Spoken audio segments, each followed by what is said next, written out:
Right. Welcome everybody to this episode of the Shoney Show. I have a absolute legend right here, Mr. Joseph Parish. Joe Parish, if you're actually going to search for him on Instagram or Facebook and everywhere where he is at the moment. I've personally worked with Joe, which is why I love having him on the show here. I know that he is a high performance coach, mainly for personal trainers, but let me just say to anybody who's an entrepreneur, business owner out there, the effect that it's had on my own business, working with Joe on anything outside of business has been absolutely monumental. And I've even shared some social media posts where I talk about like 3 things outside of business that have massively affected my business. And it's all things that Joe has put into practice in my life, held me accountable to it. A lot of the things are simple, right?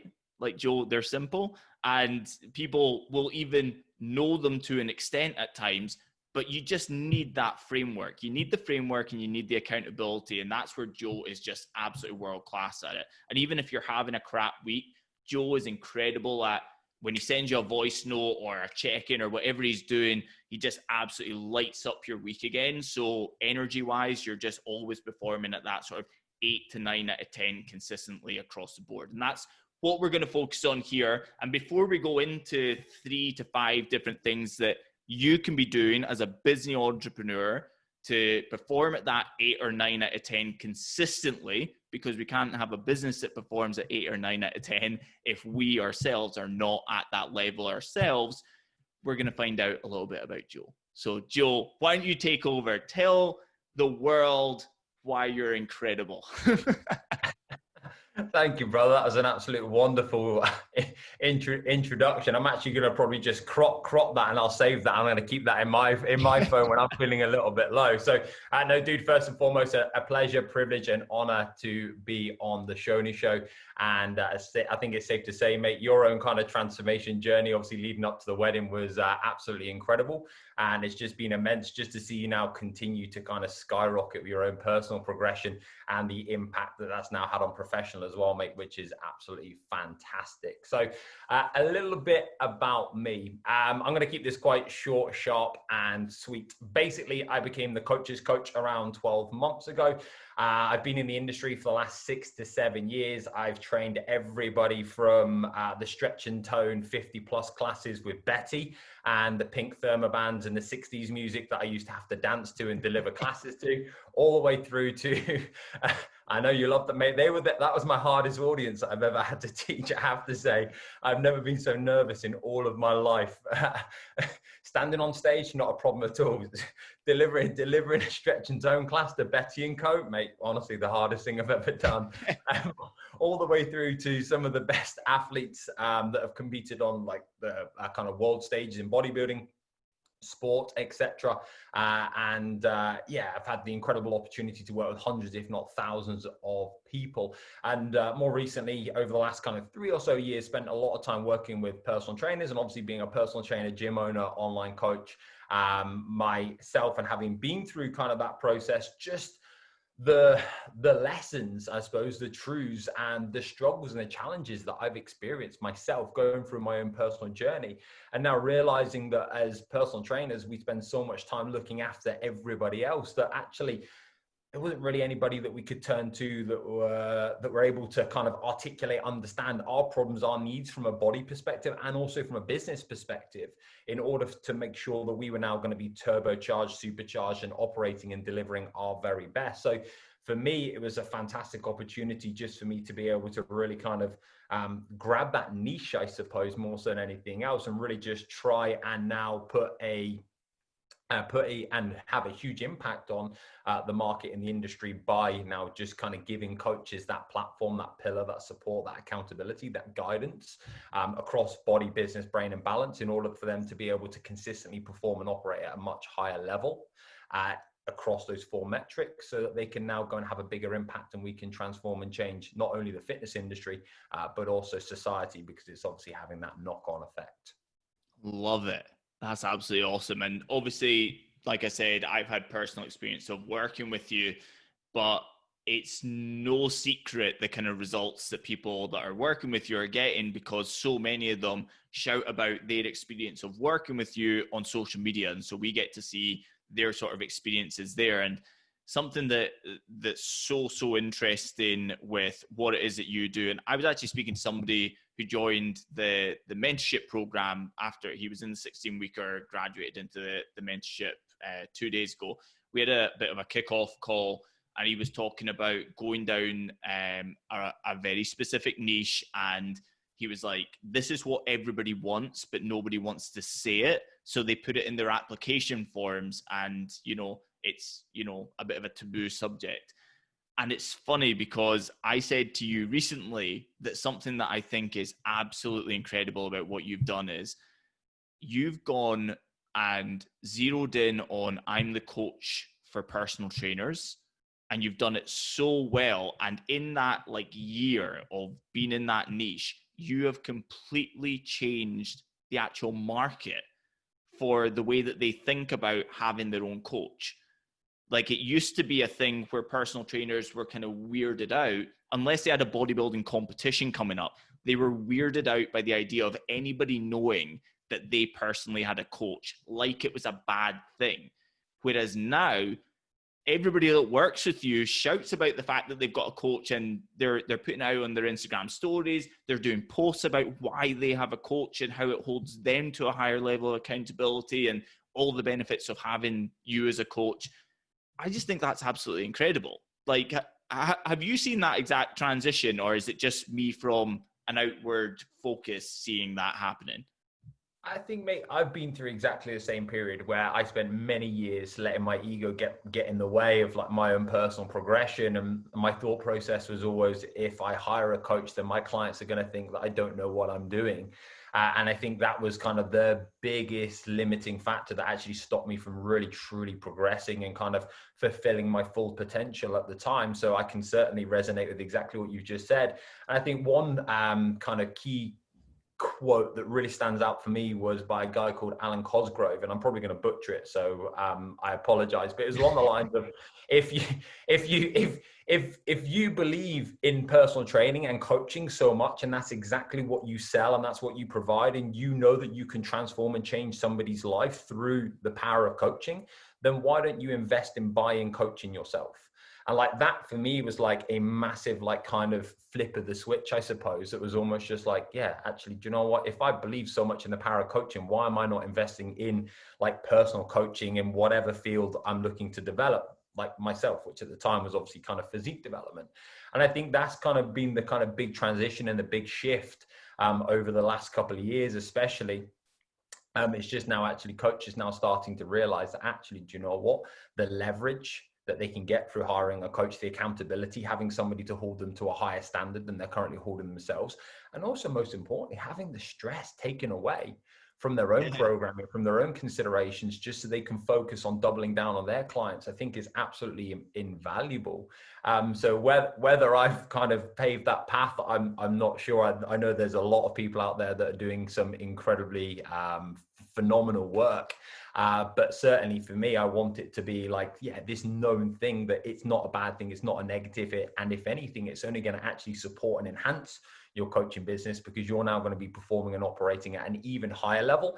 And also, you're not going to be thinking about your own personal journey, because that's going to be taken care of, meaning you've got more energy to now go and give to your clients, which in my opinion is almost like a unique selling point and is a positive selling point in itself.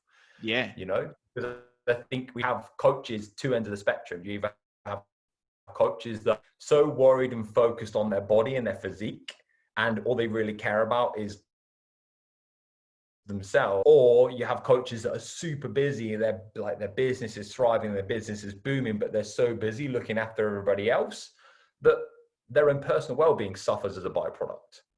Yeah, 100%.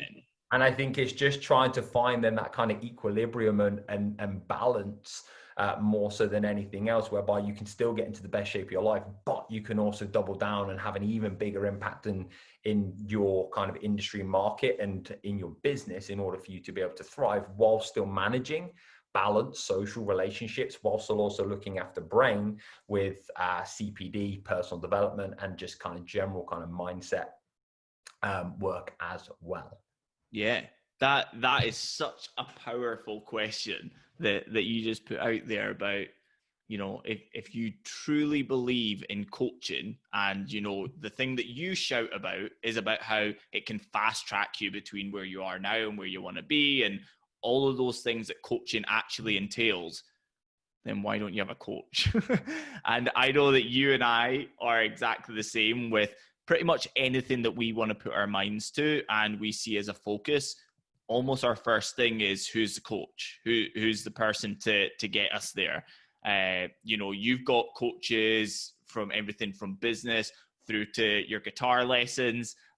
You know, I've got like close coaching for business through to jiu-jitsu, through to what is about to be piano lessons and everything like that, because we know that life's short, and the only way that we're going to get there quickly is by realistically downloading like 10 to 20 years of experience by somebody who's been there and done it, and just quickly doing it. And as you know, my last investment was 8 weeks ago, and it was 9.8K for 10 weeks of coaching. But it's something that I know that won't just benefit me at the end of the 10 weeks, but knowing this stuff is going to benefit me for the next 35 years of my working life.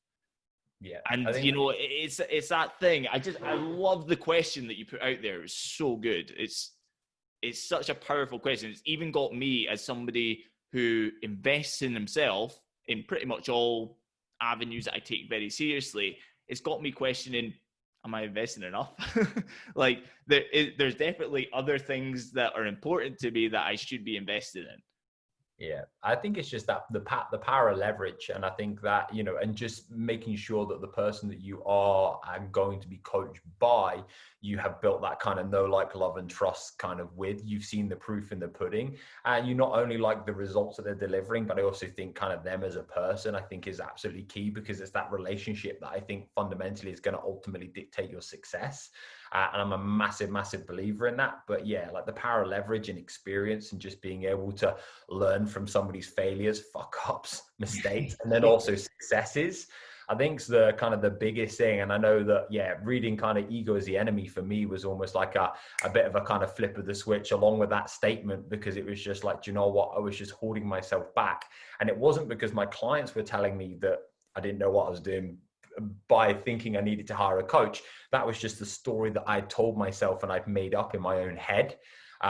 Just, I suppose, to actually kind of protect and guard me, I suppose. And yeah, really just kind of stroke my own ego, instead of just letting go and realizing that there's always somebody that can help fast track you, and always somebody that can help push and take you to that next level, and also take a non-emotive view and perspective on where you are just now. And actually then give you the pillars, the strategies, and the principles in order for you then to be able to move forwards. And you might not agree with every single one of them, but at least actually there's going to be a few golden nuggets and the accountability that's going to help you really, really move forwards. Yeah, I absolutely love it. Right. Well, we can dive into your section here where you transform the lives of the listeners. Obviously, the number one biggest thing that you've done for my life is your friendship. That's obviously number one.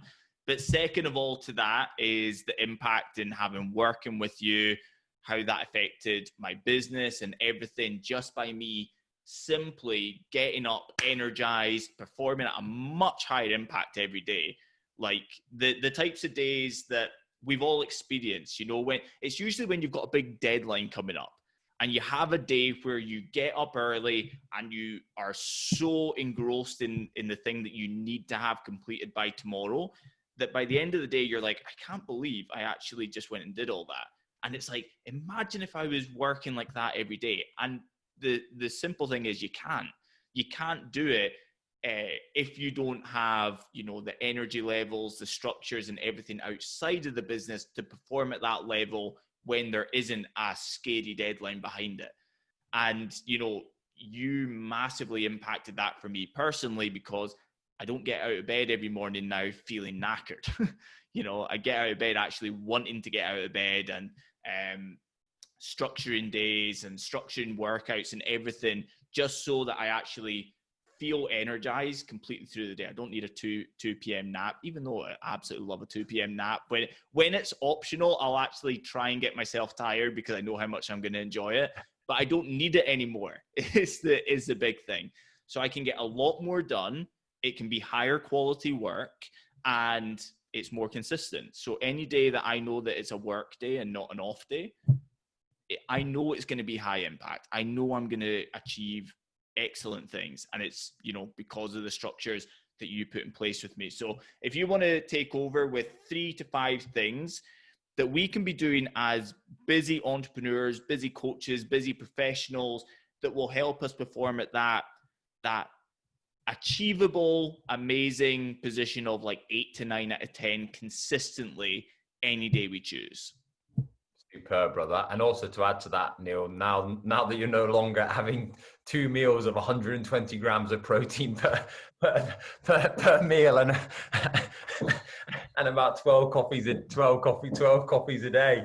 Bacon sandwiches every morning. Absolute madness.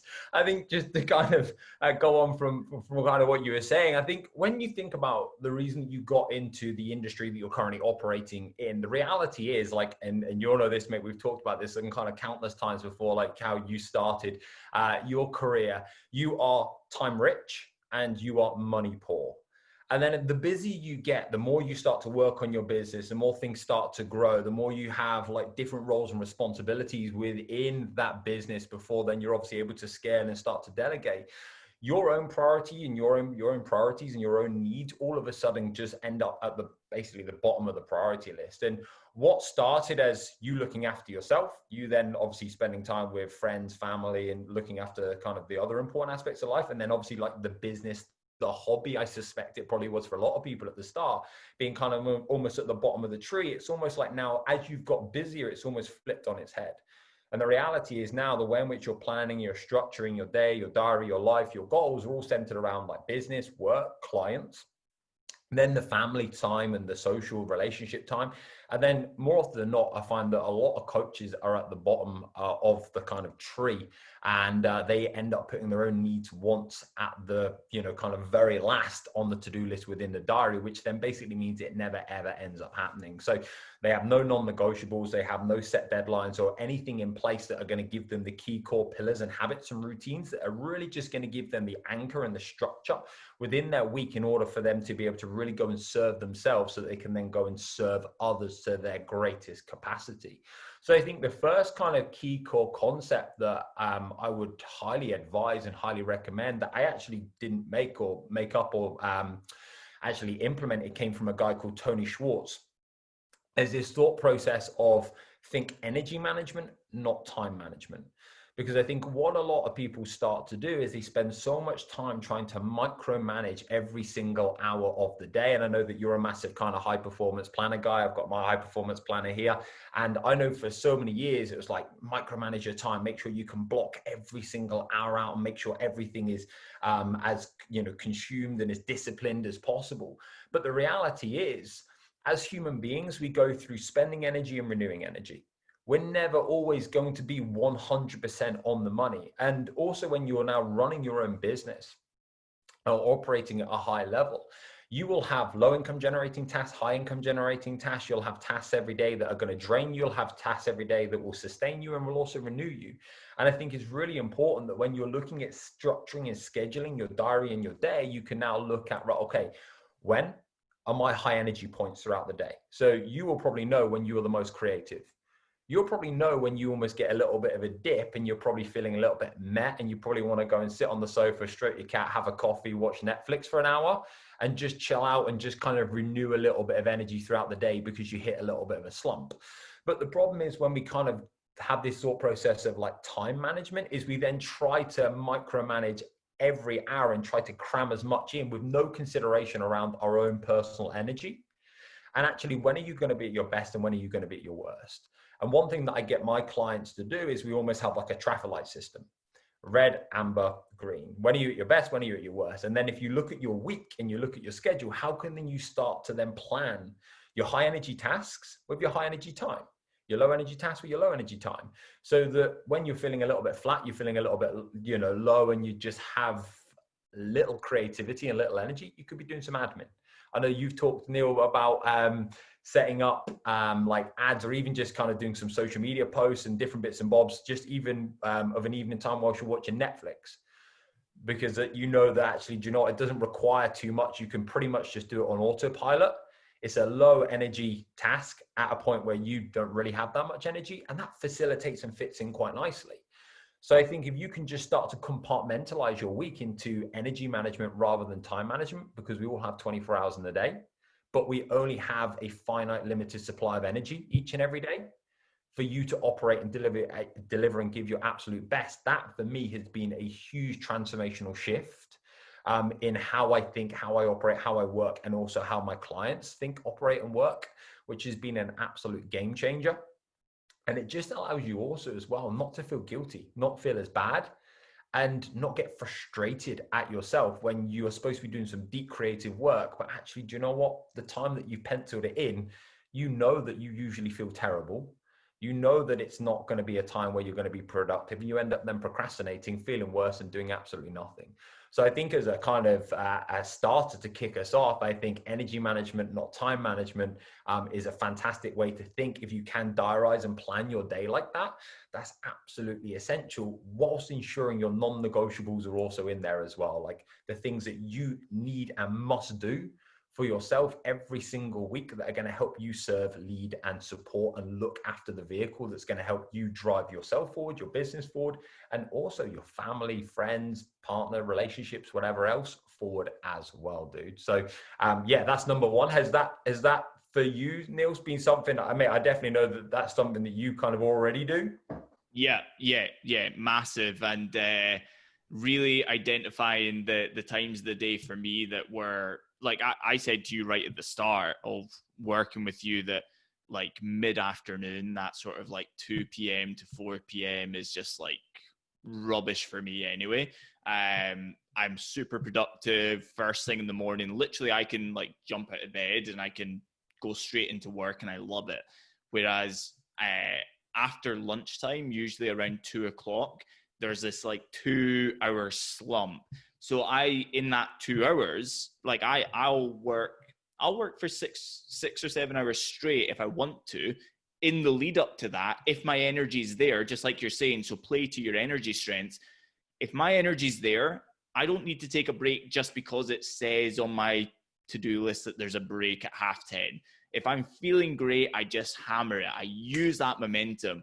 And then at 2 o'clock, I know it's coming. I know that I'm not going to be as energized and I'm going to be a little bit drained. And so at 2 o'clock, I'll not feel bad about taking a couple of hours off, and I can go for a walk and listen to podcasts. I can train. I can hang out with people. I can watch Netflix and do whatever I want to just sort of let that energy sort of, like you say, just sort of like come back in and like bring myself back up. And then at 4 o'clock, I've got, a nice little burst of energy to finish off the day. So I massively found that from you, that was a really big part. Would you say that an action step here is to break down their hours of the day, maybe, and work out, like looking back over the last week, where were there? Because as soon as you said it to me initially, I was like, yeah, 2 p.m. Yes. I know, like most people can actually do it, pinpoint it. Yeah, 2 p.m. is crap for me. Or I'm not a morning person, so it's morning for me. It's terrible. Or some people are amazing at working late into the evening. It just works for them, Yeah. So would you say something like that's an action step, or what would you say is a good action step?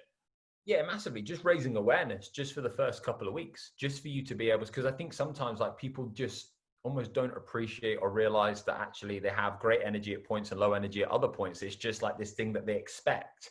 And kind of this is almost going on to my next point, is like, you don't just have energy, you generate energy. Energy isn't just thing that kind of randomly happens. Like you don't spring out of bed and all of a sudden have energy. It's about how you create that more so than anything else. So I definitely say that just kind of raising the awareness for the first couple of weeks, just start to become more in tune with actually how you're feeling. Are you now a morning person, or are you now, kind of more of a night owl?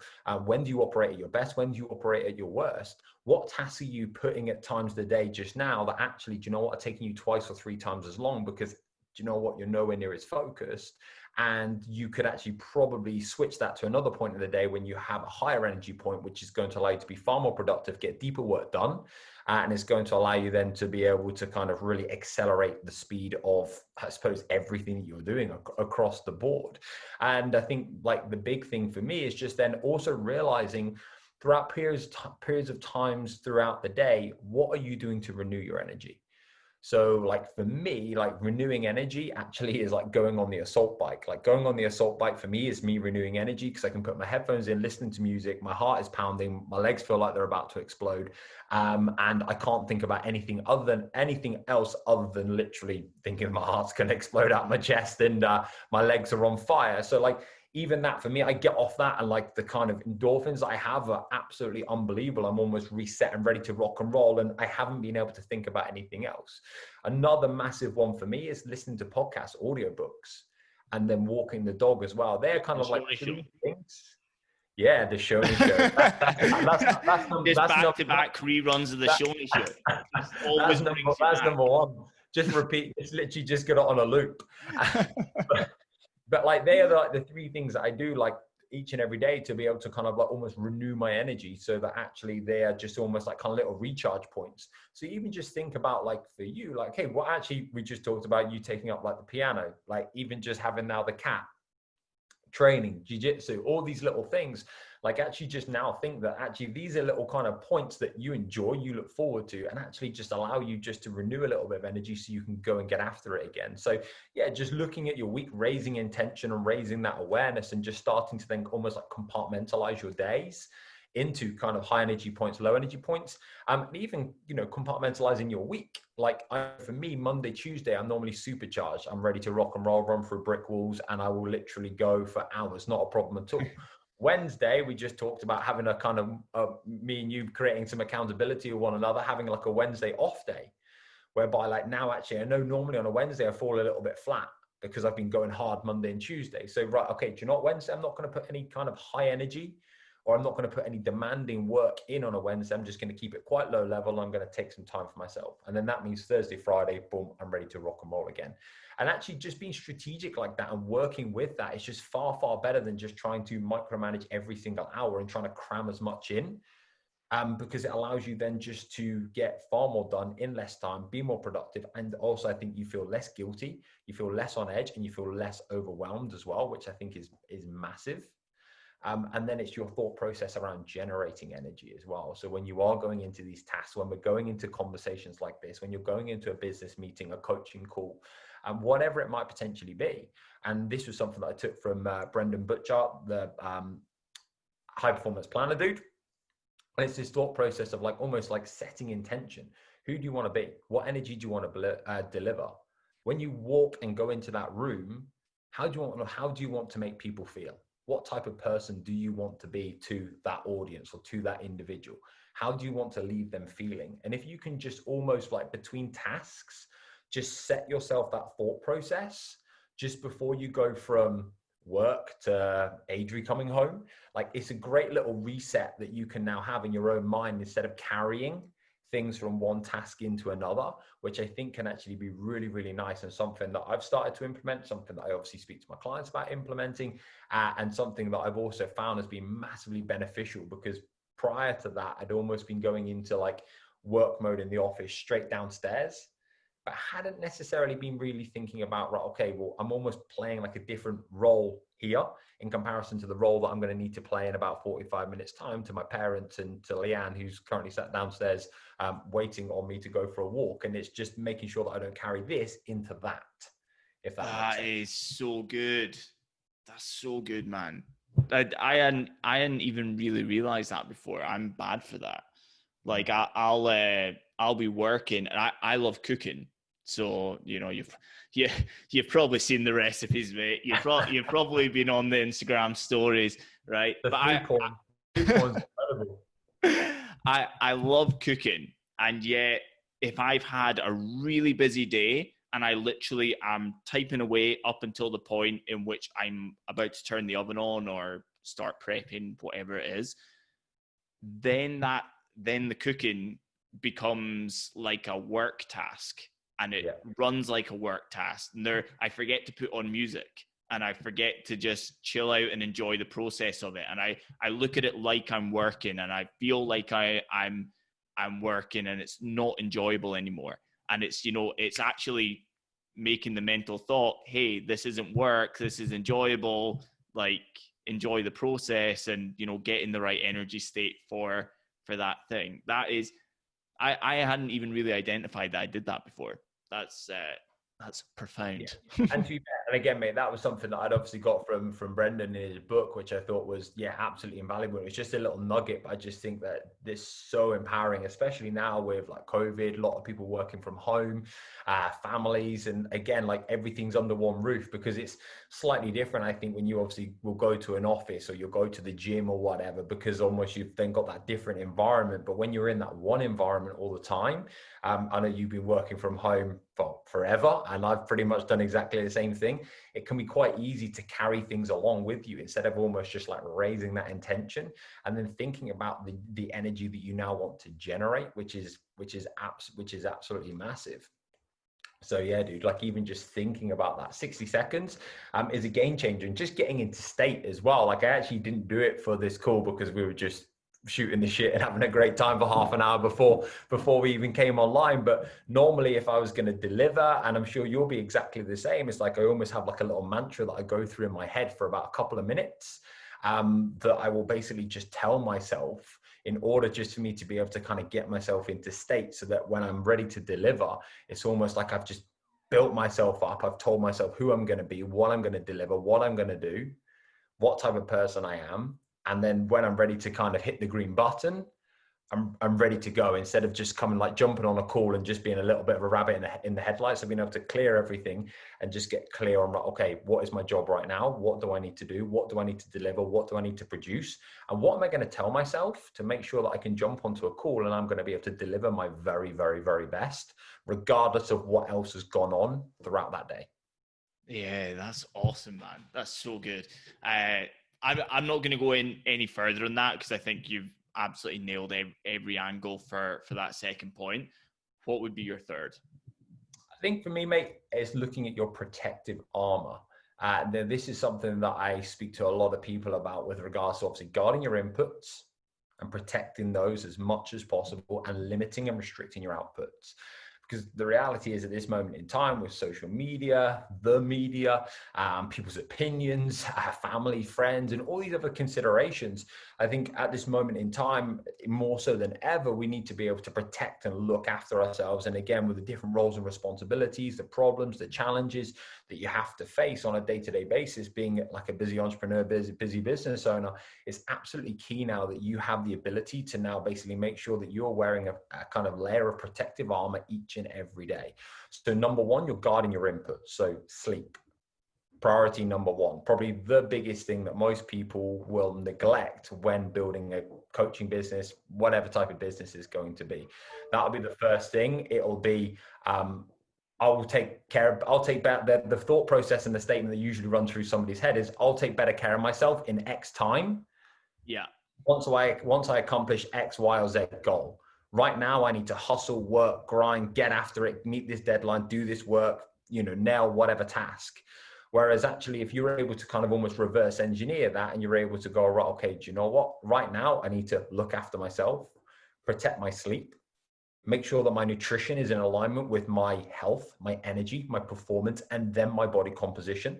So you're not just eating calories, you're not just eating for like physique goals, you're actually eating for health and energy reasons, which is absolutely massive. So you don't eat calories, you actually eat food, which is huge. And then also making sure that you're training, you're performing, you're sweating every day, I think is also absolutely essential for anybody who's wanting to operate at their highest level. Now, there's going to be days whereby you're going to be able to go in there and absolutely bury yourself and really go and smash yourself to pieces and have a really hard session and get comfortable being uncomfortable and, really go and get after it.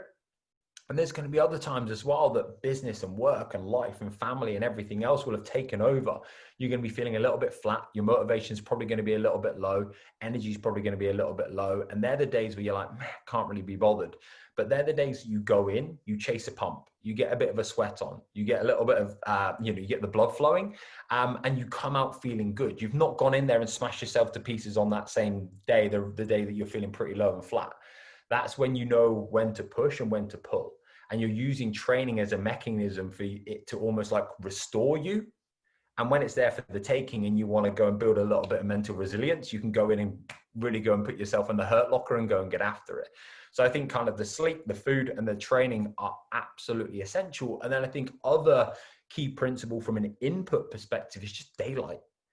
Like, especially like I'm in Scotland, obviously you're in New York, but like in the winter, dude, you'll know what it's like over here. Like, you will pretty much get no daylight whatsoever, especially if you're working in an office all day. So just the ability to go out and get some daylight, get some fresh air, I think is absolutely key and absolutely vital, just to protect probably more mental health, more so than anything else, in my honest opinion. And we also know the positive effects that the sunlight will obviously have on regulating kind of circadian rhythm, so sleep-wake cycle, and also the impact that will then obviously have on energy as well. So they're the inputs. And then looking at the outputs, I think it's obviously just looking at making sure that you're not letting people, things, social media affect you. And you're being really protective about who you're letting into your world, what you're watching, what you're reading, and what you're listening to. Because I know for me that like one principle that I've made like absolutely key in my life was to not watch the news, because it was just messing with my mind. I'm like, I don't need to know it, whether that's now right or wrong. Like, in my opinion, it just drains me. It doesn't get me into a good state, and it doesn't allow me to turn up and do what I need to do. And my focus is then elsewhere. So like, one thing for me is don't watch the news. Even having to detach from some family members, potentially some friends, just because their opinions, their thoughts are negative, don't serve you, don't enhance you. But I've in the past, and you might be able to resonate as well, dude, like you feel like a duty and obligation to still turn up and still engage. Yeah. Although there's a bit of a disconnect because you've almost gone in different ways and different paths. And it's just almost like realizing that, do you know what? It's not serving you. There's nothing against like that person as an individual, but you need to make sure that you can be selfish to then be selfless. So protective armor for me in terms of input and then limiting the outputs, I think is also a massive, massive thing that busy entrepreneurs, busy business owners need to look after more so. And they need to put themselves at the top of the priority list, regardless of what's going on, so that they can protect the downside and the risk over the longer term. Yeah. And of those points that you just made there about the armor, the input and the output, the first one, and you said most importantly, sleep, that was one of the biggest things, just through two simple things that you told me to do and just make non-negotiable going forward. These two things had a huge impact on sleep, but then therefore filtered down into literally everything, not just business, better at training, better at jiu-jitsu, better at piano, better at anything, better in relationships, better in, everything you could possibly think of, because sleep was so on point. The two things were, one, you knew that some days I would go to bed at 9 and other days I'd go to bed at 2 a.m. So you're like, so you need, you can dither from it slightly, but have like a bedtime and a wake time. And so even if it's Sunday, you get up at the same wake time. And the great thing is, after about a week of doing this, you want to get up at that time on the Sunday anyway. Like, your body tells you, I'm rested, I'm ready. And there's nothing better than, that your clients and nobody's asking any questions on Sunday morning. It's pretty much throughout Sunday, it's not happening. Sunday morning specifically, they're not thinking about you. And therefore, if you are up at 7 a.m. on a Sunday, it's a really, really enjoyable time. It's really, really enjoyable. So that was number one. And number two was you knew how much coffee I loved. and that I drank coffee all day right through to like bed. And I had that sort of thing of, oh, well, you know, it doesn't really affect my sleep. I'm like neutral to it now, which is a load of rubbish. And so immediately when I started working with you, the first thing that I did was I bought like 6 different packs of decaf coffee to work out which one I could actually get quite excited about having in the afternoon. And so if it's before 12 o'clock and I know I'll finish the drink before 12 o'clock, then I can have coffees. Like I can have proper coffees. After 12 o'clock, no chance. It's always decaf. And I've found a couple that are absolutely awesome. One of them, Tim Hortons decaf, is so tasty. Nespresso decaf, so tasty again. And so you can sort of get, like, enjoy it. But anything that's caffeinated, no chance after 12 o'clock. Massive impact on sleep quality. That one thing. Yeah, it's crazy because you just think, and again, mate, I've been through this, and we've obviously had conversations before about you being through this as well. It's just like, I need to work really hard right now, and then I'll kind of look after myself a little bit later down the line. But right now I need to do some kind of like later stints, and I need to stay up, and it's longer hours. But fundamentally, it's your success isn't your ability to work really hard. It's your ability to consistently perform and operate at that 8 and 9 that we've talked about over the longer term. And don't get me wrong, there's going to be some times that you're going to have to push a little bit. There's going to be some times that you're going to have a slightly later night, and that's okay. There's going to be some times where shit's going to hit the fan. You're going to have to deal with it. You've got a program launch or whatever it might potentially be. But as long as you're then able to protect the downside, manage the risk, and then fundamentally come back to these key core pillars, and don't let that then just continue on. I think that's absolutely key, because I think the problem is like, and the thing that I found especially was that like you could get away with it. It's like, I can get away with this right now, so I'll continue to get away with it for as long as I can. But then it's not until it comes and bites you in the arse. At some point, do you then go, oh crap, actually, do you know what? Now I'm paying the price. And I'm sure like I've experienced burnout back in 2016, 2017. It was the worst thing that ever happened to me. I had to pretty much take 3 months off.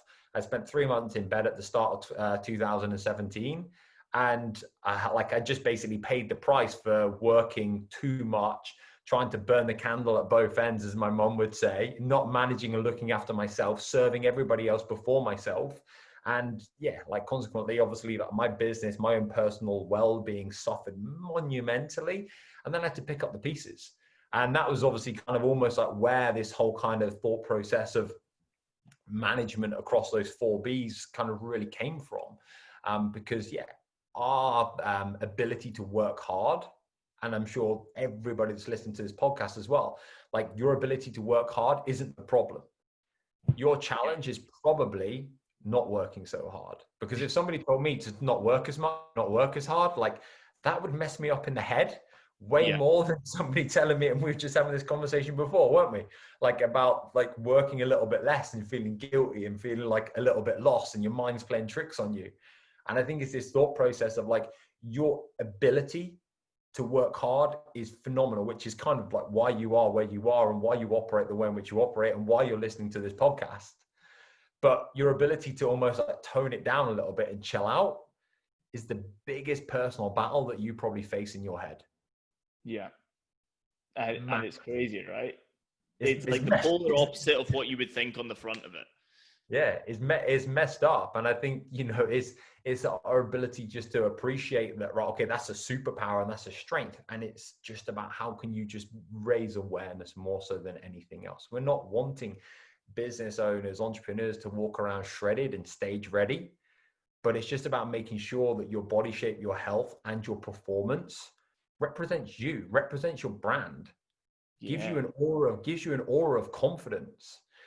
Because I don't know about you, Neil, but I know that I'm at my absolute very best, and I think that I can do anything when I am looking after myself, and I'm at my most confident when I know that I've got all those kind of non-negotiables. My training's in an incredible place. My sleep's really good. My food quality is high. I'm limiting the amount of alcohol that I'm having. I'm protecting and like my outputs. I know that then like my confidence is through the roof. Yeah, big time. Whereas if I let some of those kind of principles suffer, my confidence tanks. I feel like a fraud. I don't have an ability to operate at the level that I know that I can do, which therefore means that my clients get impacted, which therefore means their clients get impacted. Yeah. And it almost then has a knock-on effect. And the only person that's kind of really, not the only person that's suffering, everybody kind of suffers as a byproduct, because my confidence has gone downhill because I'm not looking after number one. Yeah. And number one is so freakishly important for overall business success. But obviously we just want the human to have an amazing life as well. And the thing that I always say to people inside my coaching programs is, what I need to see from you is profit. Like, I need to see profit for me to, again, not feel like a fraud and to have done my role of which you signed up for. But it's not what I want to see. Like, the thing that I want to see is, I want to get messages from you saying, hey, it's the first day off that I've managed to take in like 3 years. Or, you know, finally, I actually feel like I can go back to the gym. Like, these types of things like are the things that like get me emotional when I see it. Like, it makes me happy to see somebody be like, I've just tripled my income, can't believe it. But it's nowhere near as impactful as somebody saying something about how it's affected their life, their family's lives, or, you know, even like members of staff.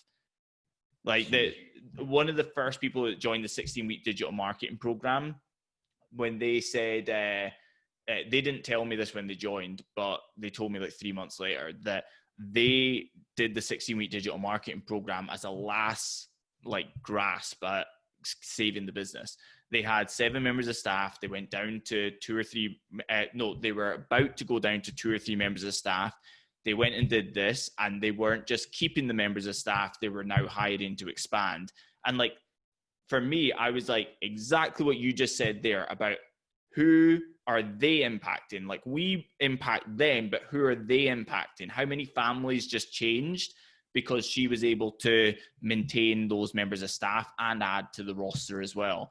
And, you know, it doesn't happen unless the person's taken care of first. So it's like, I think everybody just knows how big a fan I am at the moment. But before we wrap up, I'm just going to quickly get my charger before this ends so that I can allow everybody to find out where they can hear from you.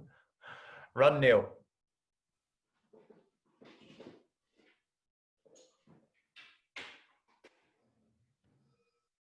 It's just classic us, just winging it.